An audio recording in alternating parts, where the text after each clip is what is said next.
हमारे चैनल को सब्सक्राइब करें और बेल आइकन दबाएं।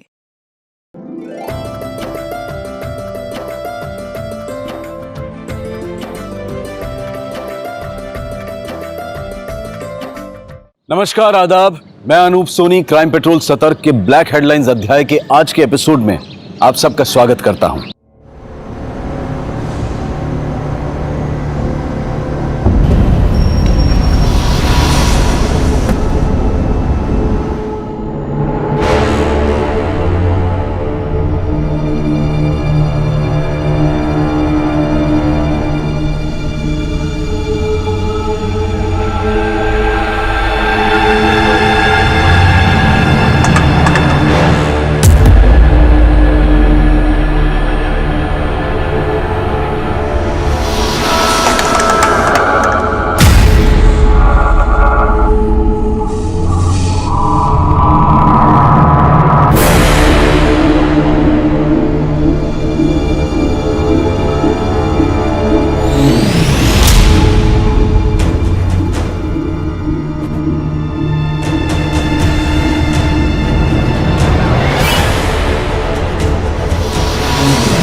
कमलेश जी, हमें तो लगा था इस बार आप एएसआई बन ही जाएंगे, लेकिन प्रमोशन मिल गया किसी और।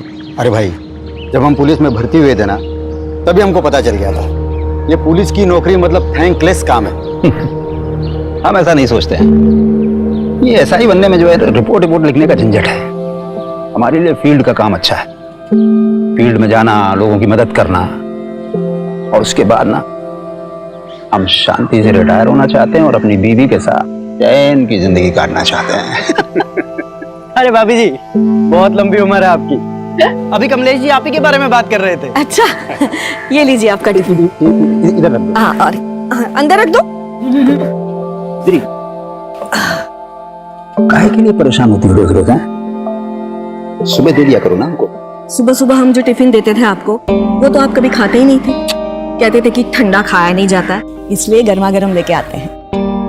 तुमको भी रोज काम पे जाना होता है, इतना लंबा आती हो, थक जाती होगी। अरे चिंता मत करो, हम आपसे बहुत जवान हैं। मतलब हम बूढ़े हैं? नहीं, हमने कब कहा कि आप बूढ़े हो गए हो। आप तो हमारे गब्बर है। हम चलते हैं, तुरंत खा लीजिएगा। जी मैम। आप भी अबे मियाँ बीवी की बातें सुनना अच्छी बात नहीं होती। आओ खाना खाते हैं। कमलेश जी, आप वो किस्मत वाले जो आपको इतना प्यार करने वाली पत्नी मिली। बेटा ट्रिक होती है, बीवी के लिए कभी कभी गिफ्ट लाया करो और बाहर ले जाया करो घुमाने के लिए। क्या मजाक मस्ती चलिए, चलने की तैयारी करो। कहाँ चलना है मनीष? मनीष सर, भूल गया? प्रमोशन हो गया है मेरा। जी सर। देख क्या रहे हो, मर्डर केस है। चलो। और चलो चलो चलो।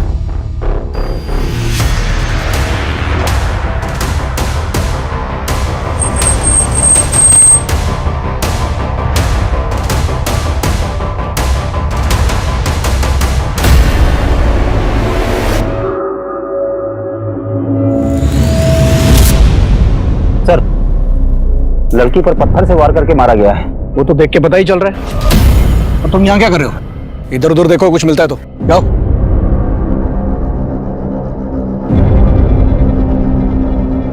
लगता है सर रेप भी हुआ है। वो तो पता चल ही रहा है, कपड़े फटे हुए हैं इसके। जी सर, मैं इधर देखता हूँ कुछ। और जानवरों की तरह नोचा है लड़की। बहुत ही ब्रूटल मर्डर। लड़की गहरी रंजिश चाहिए होगी लड़की के साथ। सर, आसपास कुछ भी काम का नहीं मिला है सर। सर जारी रखो और लड़की की पहचान जल्द से जल्द करने की कोशिश करो। सबके काम में डिसाइड करूं या फिर आपस में डिवाइड कर लोगे? हो जाएगा सर। गुड। और ये अपनी पर्सनल खर्च ना साइड में रखो, क्राइम की संजीदगी को समझो। ओके? वो लाश मिले 12 घंटे हो चुके थे, लेकिन उसकी पहचान का कोई क्लू नहीं मिला था। ये केस ऐसे रहस्यों में दबा था जो पुलिस की नींद उड़ाने वाले थे।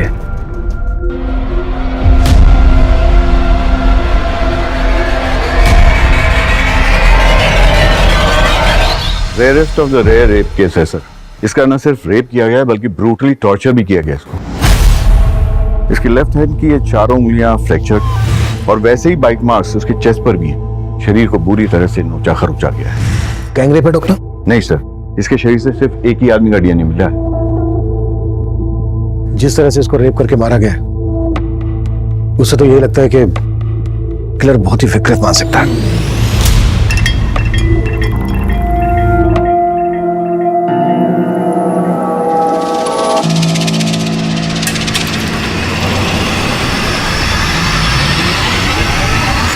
कौन है? डर गई क्या? हाँ? तुम पी के आए हो? अरे मैंने तो सोचा था तुम ड्यूटी पर हो गया, आज से नाइट शिफ्ट थी ना तुम्हारी। मेरे पीछे आशी करने से बाज नहीं आते तुम। तो तुम यही चेक करने के लिए आज रात ऑफिस ही नहीं गई? हाँ, मुझे तुम्हारी तरह जासूसी करने का कोई शौक नहीं है। अरे नाराज हो? बोला ना, पीने के बाद मुझे छुआ मत करो।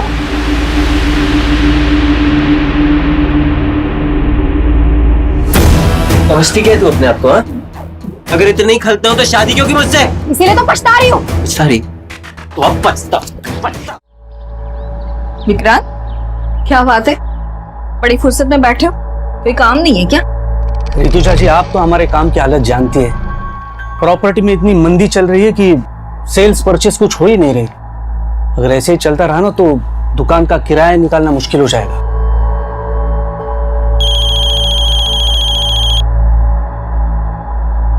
हेलो मैम, आप मेरी हेल्प करने के लिए जल्दी से आ जाइए। वो मुझे परेशान करने फिर से आ गया है। तुम रो मत, मैं आ रही हूँ।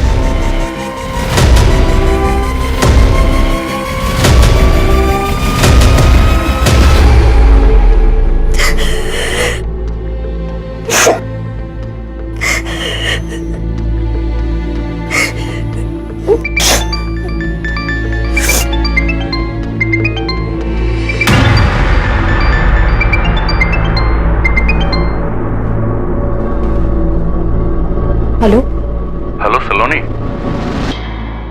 बोल क्यों नहीं रही हो? पैसों का इंतजाम नहीं हुआ क्या?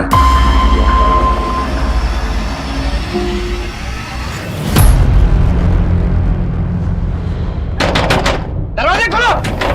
दरवाजा खोलो! विजेता, हम हैं। ऋतु जा, खोलो।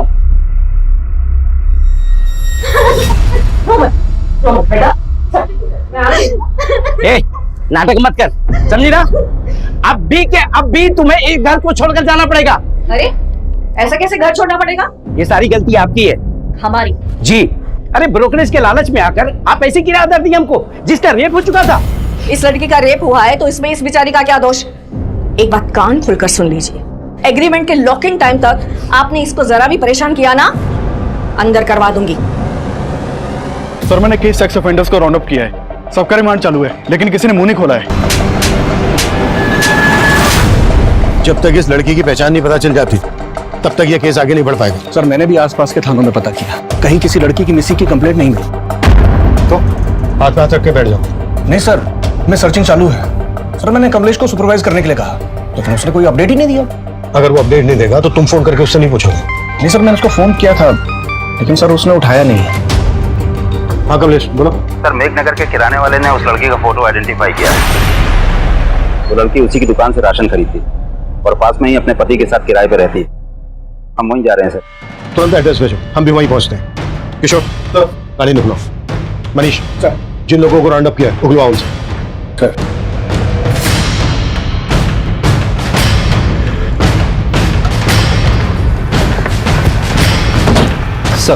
सर, लड़की का नाम आरती है।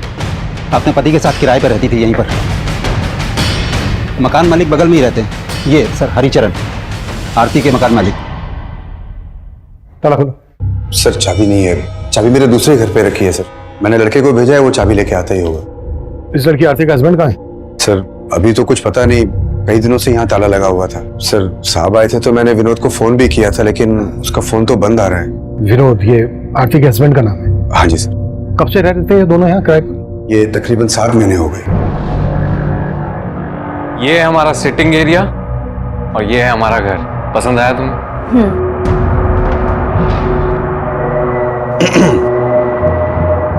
ये घर के एग्रीमेंट पेपर्स है, साइन कर लें। विनोद की पत्नी का इतनी बुरी तरह से रेप हुआ है, मर्डर हुआ है। विनोद गायब कहाँ है? उसका तो मुझे कोई आइडिया नहीं है सर। काम क्या करता था विनोद? विनोद कहता तो था कि मैं जॉब ढूंढ रहा हूँ, लेकिन वो दोनों बहुत ठाठ से रहते थे सर। देख करके कभी ऐसा लगा नहीं कि उनको कोई पैसों की कमी हो। आरती जल्दी करो, मूवी शुरू हो जाएगी। हमेशा लेट।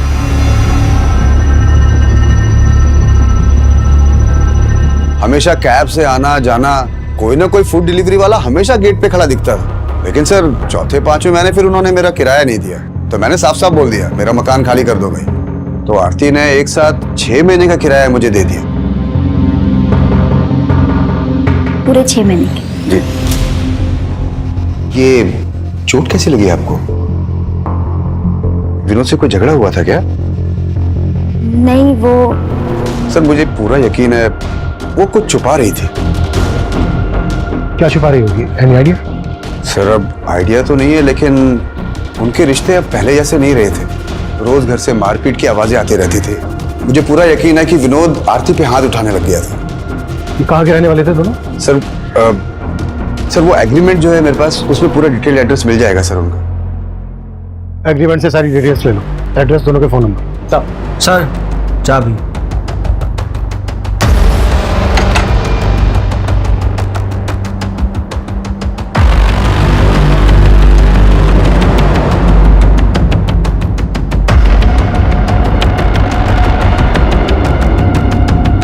पूरे घर की तलाशी लो, कुछ भी छूटना नहीं चाहिए।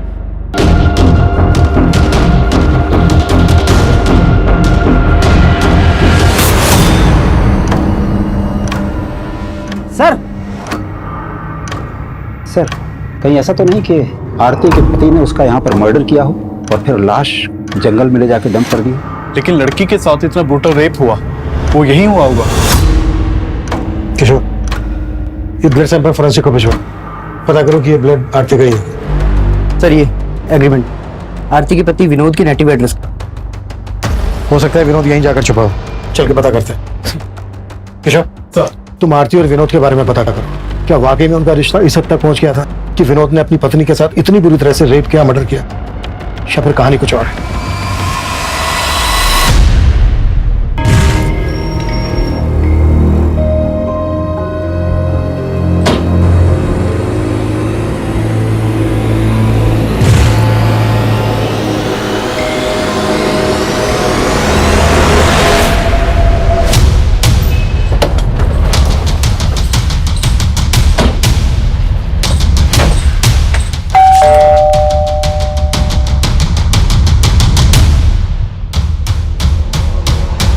विनोद का?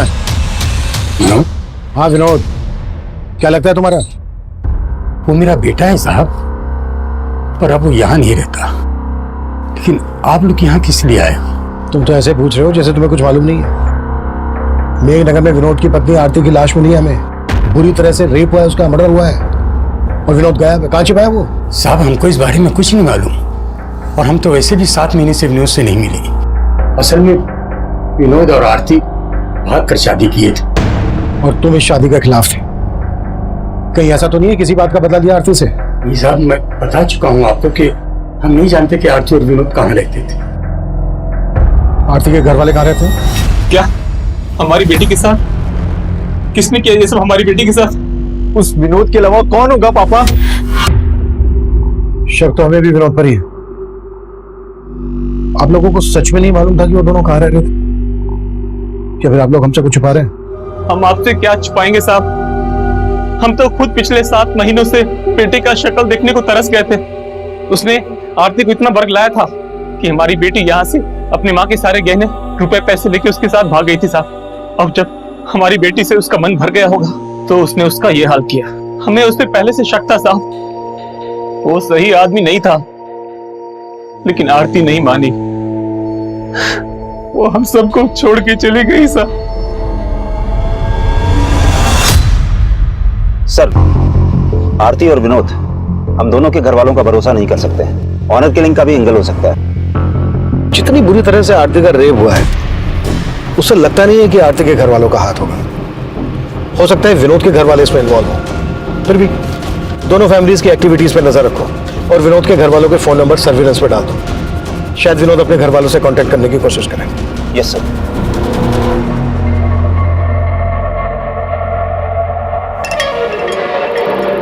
आकाश, ये तुमने ठीक नहीं किया। मुझसे बिना पूछे मेरी 7 लाख की एफडी तोड़वा दी। अकाउंट हम दोनों के नाम से था, उसमें मेरे भी पैसे थे। तुम्हारे सिर्फ 1.5 लाख रुपए थे। मुझे मेरे पैसे वापस चाहिए। वो पैसे मैंने इन्वेस्ट कर दिए। क्या? मुझसे बिना पूछे मेरे पैसे इन्वेस्ट कर दिए?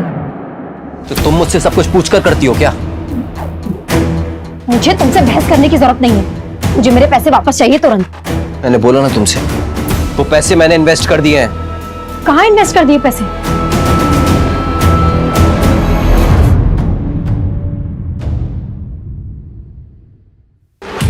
सुनो, तुम जल्दी से छुप जाओ। कहीं भी जल्दी करो, छुप जाओ।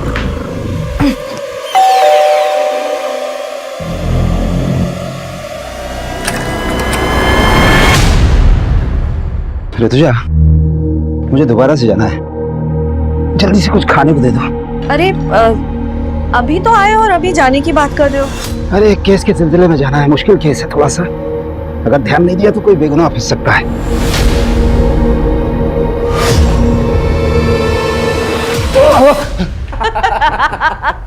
देखा मम्मी, पुलिस वाले भी डरते हैं। आप डर गए ना पापा? लेकिन अचानक हॉस्टल से तू यहाँ पर कैसे आ गया? अरे पूरे 3 महीने बाद आया है और ये मंडे फिर से चला जाएगा।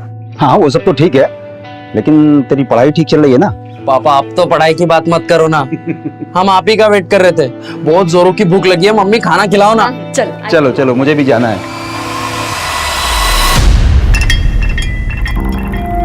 तो तुम मेरा पीछा कर रहे हो? सलोनी, तो मेरी बात सुनो सलोनी, मैंने कुछ ज्यादा ही गुस्से में बात करी। घर चलो आराम से, मैं तुमको एफडी के बारे में सब मुझे बता। तुमसे बात ही नहीं करनी है। अरे मेरी चलो। सर, आरती का फोन 7 सितंबर की रात करीब 10 बजे मेघनगर में बंद हुआ था और वहीं हमें आरती की लाश मिली थी। पोस्टमार्टम रिपोर्ट के मुताबिक कोई 10 बजे के आसपास आरती का मर्डर हुआ था। उस वक्त विनोद का फोन का एक्टिव था? सर, विनोद का फोन उस वक्त उसके घर वाले एरिया में एक्टिव था। विनोद का फोन 8 सितंबर की रात को बंद हुआ था। 8 सितंबर की रात को, यानी आरती के मर्डर के लगभग 24 घंटे बाद तक विनोद का फोन एक्टिव था। हाँ सर, मैंने आरती और विनोद दोनों के कॉल रिकॉर्ड्स चेक किए, उसमें एक कॉमन नंबर मिला है। किसका नंबर है? सर, वो इस सिकंदर नाम के आदमी का नंबर है। आरती और विनोद दोनों की इससे बातचीत होती थी। सर, सिकंदर ने ही आरती को आखिरी बार कॉल किया था और हत्या वाली रात क्राइम सीन पे इसका नंबर भी एक्टिव था।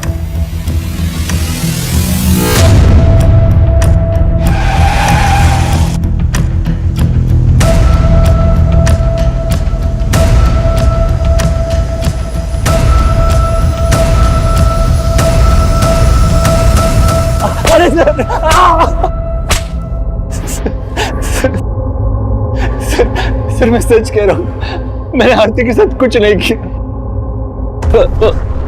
जहां आरती का मर्डर हुआ वहां तेरा फोन एक्टिव था। अब ये बोल, विनोद भी तेरे साथ मिला हुआ है? क्या तूने विनोद को गायब किया? सर, मैं विनोद से मिला हुआ नहीं हूँ और मैं भला विनोद को क्यों गायब करूंगा? लेकिन सर, जब लास्ट टाइम मुझे विनोद मिला था तो वो आरती को लेकर बहुत परेशान था। विनोद, मैंने आरती को कल रात मेघनगर क्रॉसिंग पर ड्रॉप किया था। मैं खुद हैरान हूँ कि वो अब तक घर क्यों नहीं पहुंची। तो आरती है कहाँ? वो विनोद बहुत डरा हुआ था सर, उसके माथे पर चोट भी लगी थी। कैसे लगी थी चोट? ये तो उसने बताया नहीं, शायद कुछ छुपा रहा था। लेकिन सर, लगता है कि आरती को लेकर कुछ झगड़ा हुआ होगा। ये कहानी सुना के भटका रहा है हमें। सर मैं सच बता रहा हूँ, मैंने कुछ नहीं किया। विनोद और आरती इतने फोन क्यों करते थे तुझे? सर, वो विनोद मेरे गैराज में जॉब करता था। माना विनोद तेरे गैराज में जॉब करता था इसलिए तुझे फोन करता था, और उसकी पत्नी आरती क्यों फोन करती थी तुझे? सर, वो भी जॉब ढूंढ रही थी और विनोद ने ही मुझे उससे मिलवाया था। सर, ये मेरी वाइफ है आरती, ये भी जॉब करना चाहती है। आपके तो बहुत सारे कॉन्टेक्ट्स हैं ना, इसको भी कहीं पे जॉब पे लगवा दीजिए ना। वो आरती के लिए जॉब ढूंढ रहा था या फिर तेरी बुरी नजर थी उस पर? क्या किया तूने उसके साथ?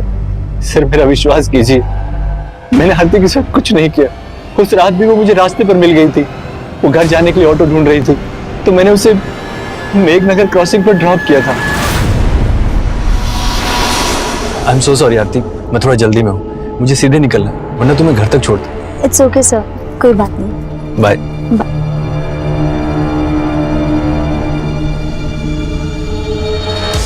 उसके बाद क्या हुआ मुझे कुछ नहीं पता सर। ये कहानी बनाना बंद कर, 5 मिनट के बाद सब हो गया। साले सर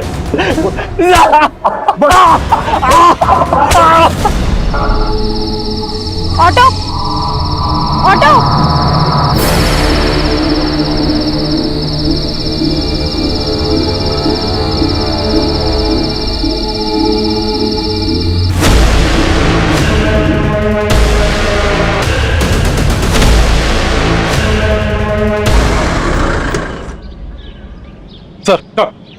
सर सिकंदर को बहुत तोड़ा लेकिन वो कुछ उगला नहीं।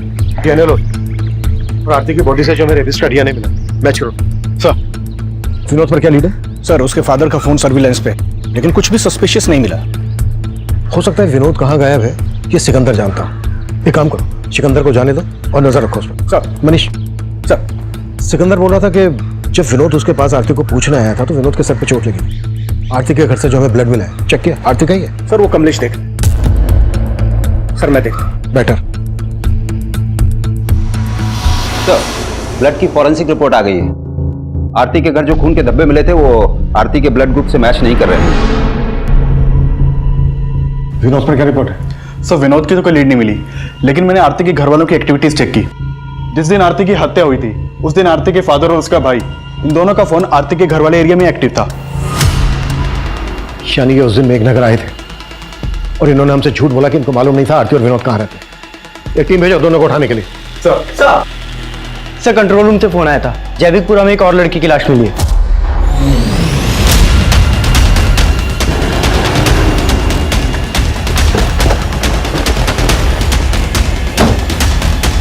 पीछे हो जाओ।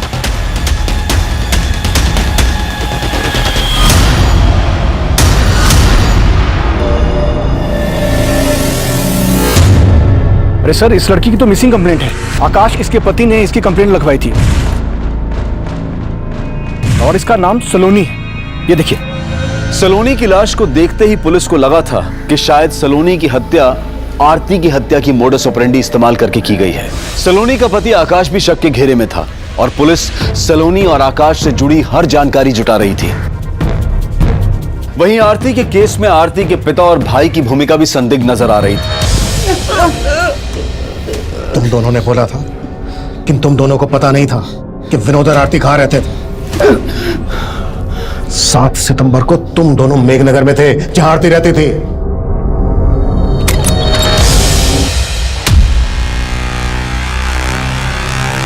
अंदर देखो। आरती, आरती। पापा अंदर भी नहीं है आरती। कहाँ है आरती? आरती नहीं है यहाँ पापा। पापा इससे जारी जोड़ेगा, मार के खत्म कर देंगे। मार देंगे। मार।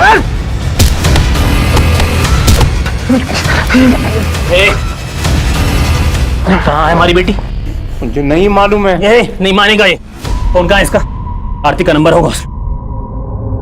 आरती तू कहाँ है बेटा? पापा। आरती, आरती बता। साले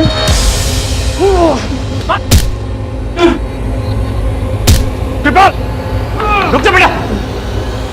उसको चोट बहुत लग गई थी, हम लोग घबरा गए थे और हम दोनों वहां से चले गए थे साहब।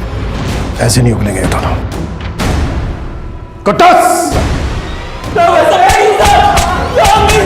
इन पैसे भरोसा नहीं कर सकते। इनका भी डीएनए लो और एपिस के डीएनए से मैच करवाओ। हाँ मनीष बोलो। सर ये सलोनी और आकाश की आपस में बनती नहीं थी। पड़ोसियों ने कहा कि वो आपस में काफी झगड़ा करते थे और उसी की एक कुलीग ने कहा कि वो तो अपने पति से डाइवोर्स लेने तक की बातें कर रही थी। सर ये क्या बोल रहे हैं आप? सर झगड़े किन मियां बीवी के बीच में नहीं होते। ड्रामा बंद करिए, सब पता है हमें। सलोनी की हत्या से 3 दिन पहले तूने तेरी और सलोनी की 7 लाख की एफडी तुलवाई थी और क्या क्या किया तूने, अब ये तू हमें बता। सर मैं सच कह रहा हूँ, मैंने कुछ नहीं किया। जरूर इस सब में उसके चाचा का हाथ है। वो उससे 12 लाख रुपए मांगकर उसको टॉर्चर कर रहे थे सर। क्या?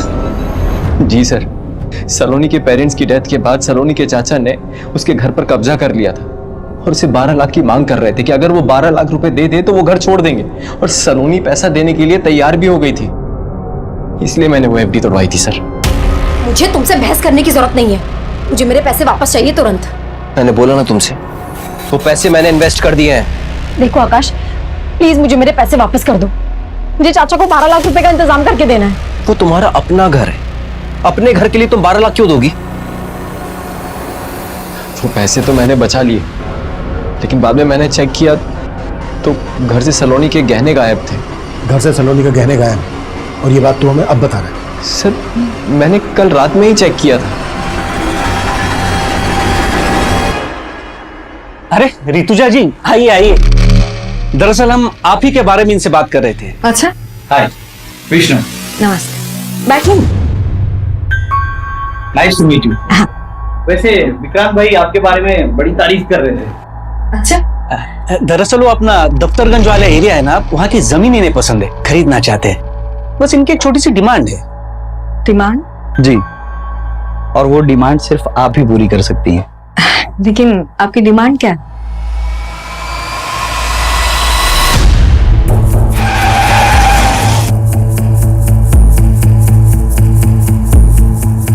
सर ये सलोनी का पति ना बकवास बातें कर रहा है। लेकिन ये घर तो सलोनी के पिता के नाम पे था ना, तो उनके मरने के बाद लीगली ये घर सलोनी का होगा। आप यहाँ क्या कर रहे हैं? मैं यहाँ क्या कर रहा हूँ? अरे हम यहाँ पे रह रहे हैं, इसका मतलब ये नहीं है कि हमने कब्जा कर लिया है। लेकिन सलोनी के ना रहने से कब्जा तो आप ही का होगा ना। सर आपके कहने का मतलब क्या है कि हमने सलोनी का हत्या करवा दिया? ऐसा हो भी सकता है। वैसे सलोनी से 12 लाख किस बात के मांग रहे थे आप? सर सलोनी के पिता की तबीयत हमेशा खराब रहती थी और उनकी बीमारी का सारा खर्च हमने उठाया था, और इसीलिए मैं सलोनी को बार बार फोन करके ये बताया करता था कि मेरे 12 लाख मुझे लौटा दो और ये घर का कब्जा ले लो, और वो तैयार भी थी मुझे पैसे देने के लिए। लेकिन उसका पति ना, मैं जानता हूं, वही उलूल जुलूल की बातें आप लोगों के कान में फूंक रहा है। उसका हिसाब हम कर लेंगे। आपको हमारे साथ चलना होगा, आपका भी डीएनए होना है। मेरा? सर सलोनी का पोस्टमार्टम रिपोर्ट मैंने बहुत ही क्लोजली एग्जामिन किया है, और आरती और सलोनी के दोनों की हत्या में एक ही जैसी सिमिलैरिटीज हैं। जैसे सर पे पत्थर मार करके इनकी हत्या की गई, उसके अलावा लेफ्ट हैंड की चारों उंगलियां फ्रैक्चर्ड हैं और एक ही तरह से इनके जिस्म को नोचा गया है, और फिर ये गर्दन पर बाइट मार्क्स। डॉक्टर, सलोनी की बॉडी पे जो रेपिस्ट का डीएनए मिला है, वो डीएनए आरती की बॉडी पे मिले डीएनए से मैच करता है क्या? सर वो तो डीएनए रिपोर्ट आने के बाद ही क्लियर हो पाएगी, और मेरा मानना है सर कि दोनों का रेपिस्ट और कातिल एक ही आदमी है। वो इसलिए क्योंकि अगर आप गौर से देखें तो इन दोनों के गर्दन पे जो बाइट मार्क्स हैं बिल्कुल एक जैसे हैं। इसका मतलब आरती के रेप और मर्डर के लिए हम जिन लोगों पर शक कर रहे हैं वही सलोनी के रेप और मर्डर के सस्पेक्ट है। कमलेश सर, चेक करो, ये आरती और सलोनी एक दूसरे को जानती थी क्या? इन दोनों में कुछ कॉमन कनेक्शन है क्या? काफी कोशिशों के बावजूद पुलिस को सलोनी और आरती के बीच में कोई कॉमन कनेक्शन नहीं मिल रहा था, लेकिन यह साफ लग रहा था कि इन दोनों लड़कियों के साथ दुष्कर्म करने वाला और उनकी हत्या करने वाला आदमी एक ही था। देखते ही देखते इन दोनों केसेस ने पूरे क्षेत्र में हड़कंप मचा दिया। विमेन सेफ्टी को लेकर पुलिस पर सवाल उठने लगे, और इसी दौरान कुछ ऐसा हुआ जिसने पुलिस को फिर से हैरान कर दिया। कमलेश, कहां था तू? ये टाइम है आने का। रो क्यों रहा है? मनीष, क्या हुआ? ऋतुजा का कुछ पता नहीं चल रहा है यार। हमारी पत्नी कल रात से गायब कैसे? कमलेश, कुछ मालूम नहीं चल रहा है सर। रोज की तरह रात को घर पहुंचा तो ऋतुजा घर पर नहीं थी सर। नॉर्मली 6-7 बजे तक घर पहुंच जाती है। इधर हमने इंतजार किया लेकिन वो आई नहीं। फिर हमने उसके पार्टनर विक्रांत को फोन लगाया सर। विक्रांत, ऋतुजा अभी तक घर नहीं पहुंची है, तुमसे कुछ बोल के गई है क्या? वो तो शाम को 5:30-6 बजे के आसपास ही दुकान से निकल गई है। सर रात भर ढूंढते रहे लेकिन कुछ। कमलेश, ये बात तुमने हमें रात ही क्यों नहीं बताई? सर हमें लग रहा था कि मिल जाएगी, लेकिन अब कुछ समझ में नहीं आ रहा है सर। कमलेश, हिम्मत रखो, हम ढूंढ लेंगे तुम्हारी पत्नी ऋतुजा को। सर,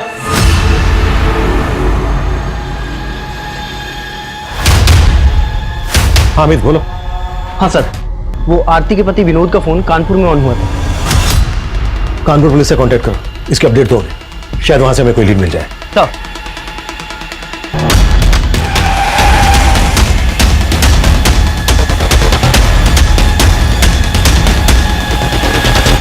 ऋतुजा जी को लेकर मैं खुद परेशान हूं सर।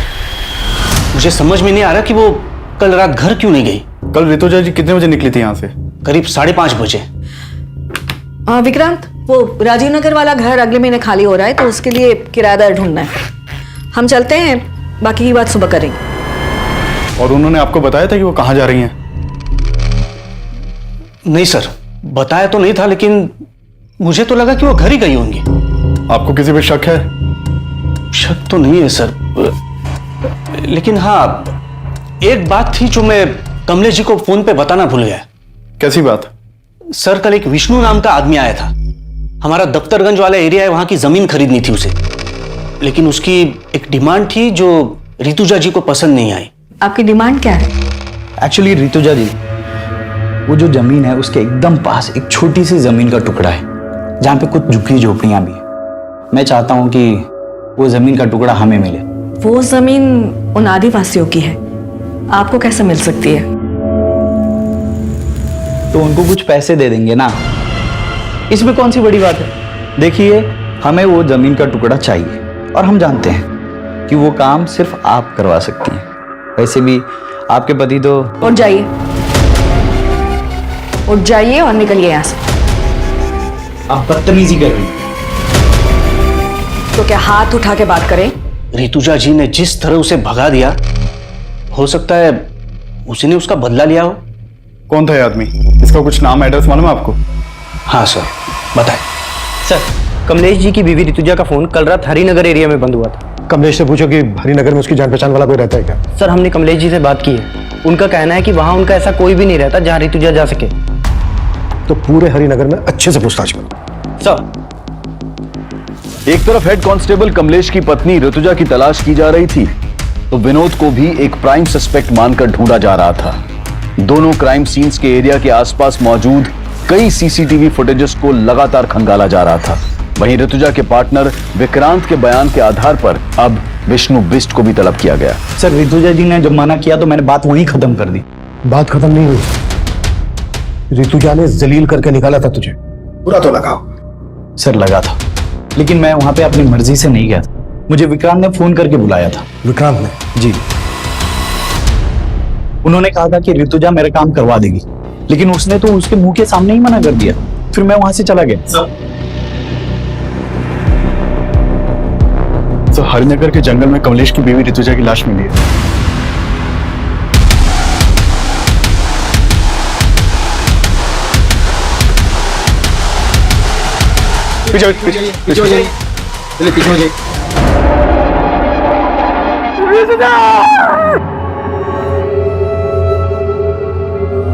पोस्टमार्टम डॉक्टर का कहना था कि सलोनी और आरती का किलर एक ही हो सकता है। और अभी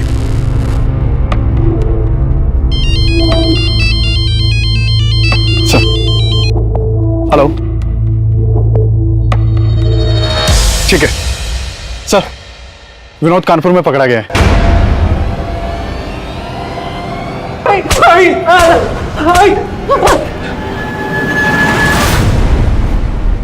सर, मैं आरती से बहुत प्यार करता था। मैंने कुछ नहीं किया है। फिर भागा क्यों था? सर, मैं डर गया था।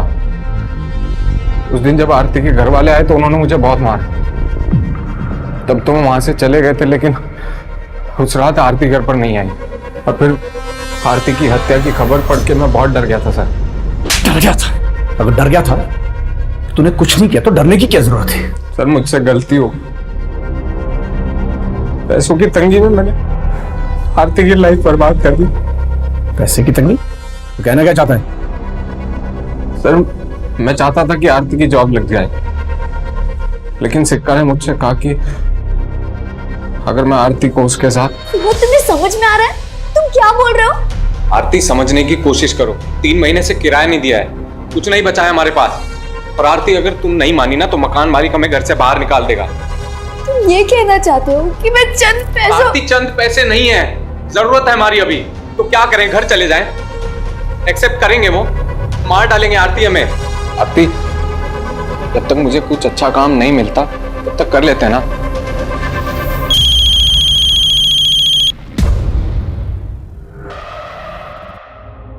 हेलो आरती, तू कहाँ है बेटा? पापा। आरती, आरती बता। तो जब मुझे पता चला कि आरती के साथ इतना सब कुछ हुआ है तो मेरा शक सीधा सिकंदर पर ही गया। लेकिन अगर मैं आपको उसके बारे में बताता, मुझे ये भी बताना पड़ता कि आरती को वहां पर क्यों भेजता था। अपनी बीवी से धंधा करवाता है और बोलता है भरोसा करो। तोड़ साले को। सर सर मैं मानता हूँ कि मैं आरती के साथ रिश्ता रख के विनोद को पैसे देता था, लेकिन सर उस रात मैंने आरती को मेघनगर क्रॉसिंग पे ड्रॉप कर दिया था।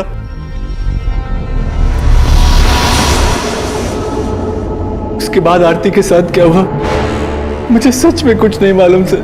आरती के अलावा और किन किन लड़कियों के साथ रिश्ता है तुम्हारा? बहुत सी लड़कियों के साथ, लेकिन सर मैंने किसी को मारा नहीं। सच। ये सलोनी है, इसके साथ भी तुम्हारा रिश्ता था? नहीं सर, मैं इसे नहीं जानता। कमलेश, तुम्हें विक्रांत पर शक नहीं है? नहीं सर, ऋतुजा ने कभी विक्रांत के बारे में ऐसा कुछ बताया नहीं। विष्णु ने हमें बताया कि उसने विक्रांत के कहने पर ही दफ्तरगंज की ट्रैवल एरिया वाली जमीन खाली करवा के खरीदने की डिमांड रखी थी। हो सकता है ऋतुजा का मना करना विक्रांत को बुरा लगा हो और विक्रांत ने ही ऋतुजा का रेप और मर्डर किया हो। बाकी दोनों मर्डर्स का एमओ इस्तेमाल कर। हमारी तो कुछ समझ में नहीं आ रहा है सर।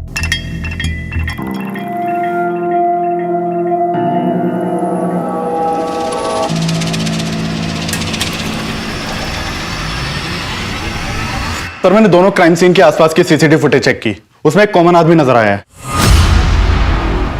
ये देखिए सर, ये आदमी मेघनगर में आरती के पीछे जाता हुआ दिखा है और जैविकपुरा में सलोनी के पीछे है। कौन ये आदमी? सर खबरियों से पता लगवाया मैंने, ये है, नशे के लिए चोरी लूट करता है, हमने इसे उठवा लिया है। सर मैंने किसी को नहीं मारा सर।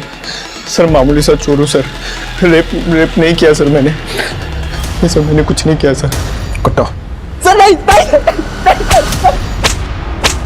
सर वो चर्सी भी कुछ नहीं उगल रहा है। उसका वीडियो ले लो और ऋतुजा के मर्डर के दौरान कमलेश की एक एक एक्टिविटीज चेक करो। सर। किशोर, तीनों विक्टिम्स का कातिल अभी तक पकड़ा नहीं गया है। वो जल्द से जल्द हमारी गिरफ्त में होना चाहिए, इससे पहले कि वो किसी और को अपना शिकार बनाए।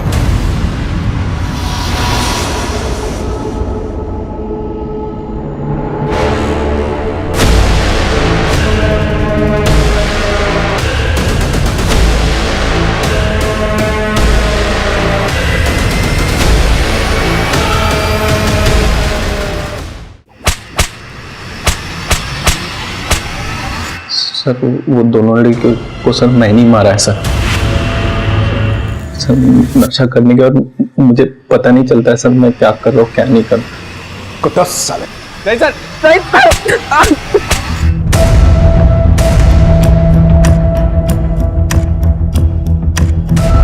सर आप कहना क्या चाहते हैं? हमने वो मर्डर? हाँ यही कह रहा हूं मैं, वो मर्डर तुम ही ने किया। सर ऋतुजा हमारी बीवी थी, आप जैसा सोच रहे हैं वो गलत है। पिछले 25 सालों से पुलिस की नौकरी कर रहे हैं, आज तक वर्दी पर दाग नहीं आने दिया है। कमलेश ये किताबी बातें बंद करो। तो आप भी फैक्ट रखिए ना सर, हमें फंसाने की साजिश हो रही है सर। कैसे साजिश? जो भी कहना चाह रहे हो खुल के बोलो। हम कुछ नहीं कहना चाहते सर, अगर आपको लगता है कि हम कातिल हैं तो प्रूव करके दिखाइए।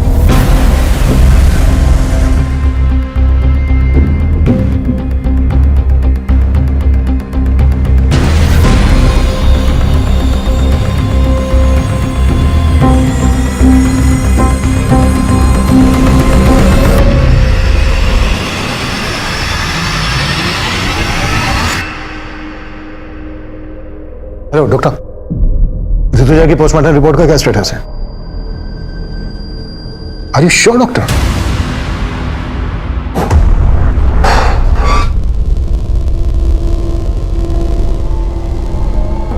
सर क्या है ये सब? इतने सालों काम करने की। तुम प्रूव करने की बात कर रहे थे ना, अब हम प्रूफ के साथ आए हैं। कहना क्या चाहते हैं आप? वो ये कि तुम्हारी पत्नी ऋतुजा की बॉडी पे जो खरोंच के निशान मिले हैं वो आरती और सलोनी की बॉडी पे मिले खरोंच के निशान के जैसे तो हैं, लेकिन एक ही आदमी ने नहीं बनाए। हाँ, कुछ समझा नहीं।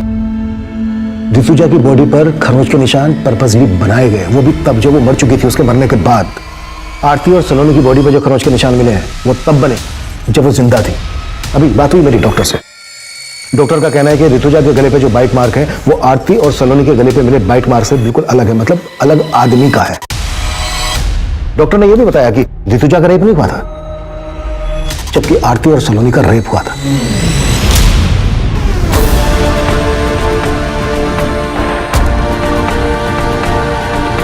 आरती और सलोनी के केस का एमओ ऋतुजा के मर्डर करने के लिए इस्तेमाल किया गया है।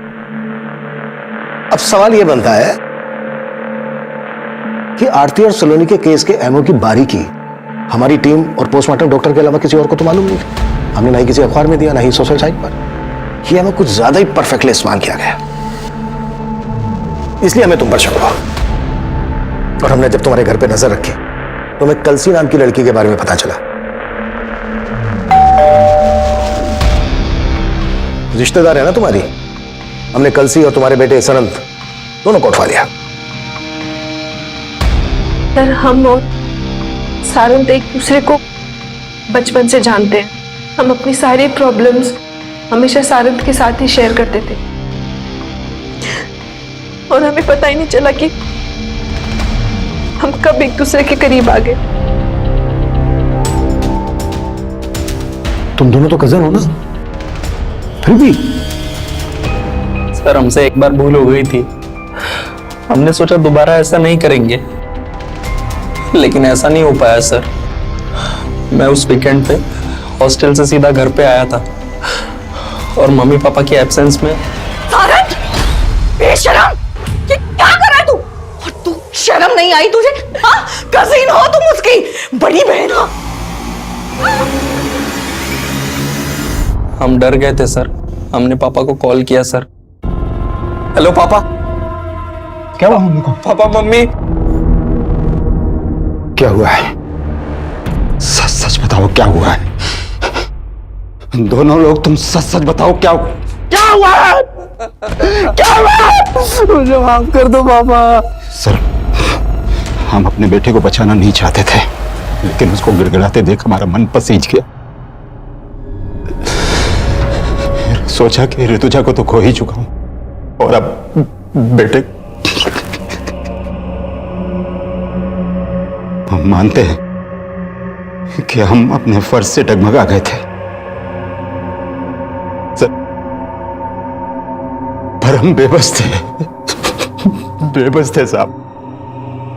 आरती और सलोनी वो बेबस पीड़िताएं थीं जिनके अपनों ने कभी उनका साथ नहीं दिया, लेकिन कमलेश जिस बेबसी से लड़ रहा था उस बेबसी में शायद कोई भी अपने फर्ज से डगमगा सकता था।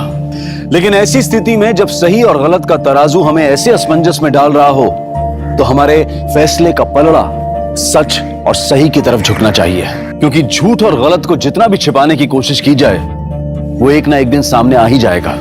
अब मैं अनूप सोनी आपसे विदा लेता हूं, फिर मुलाकात होगी क्राइम पेट्रोल सतर्क के ब्लैक हेडलाइंस अध्याय में एक और नए केस के साथ। और याद रखिए, क्राइम और आपके बीच में सिर्फ इतना फर्क है कि आप कितने सतर्क हैं। सतर्क रहें, सुरक्षित रहें। जय Hind. For more updates, subscribe to our channel, click the show links and enjoy watching the videos.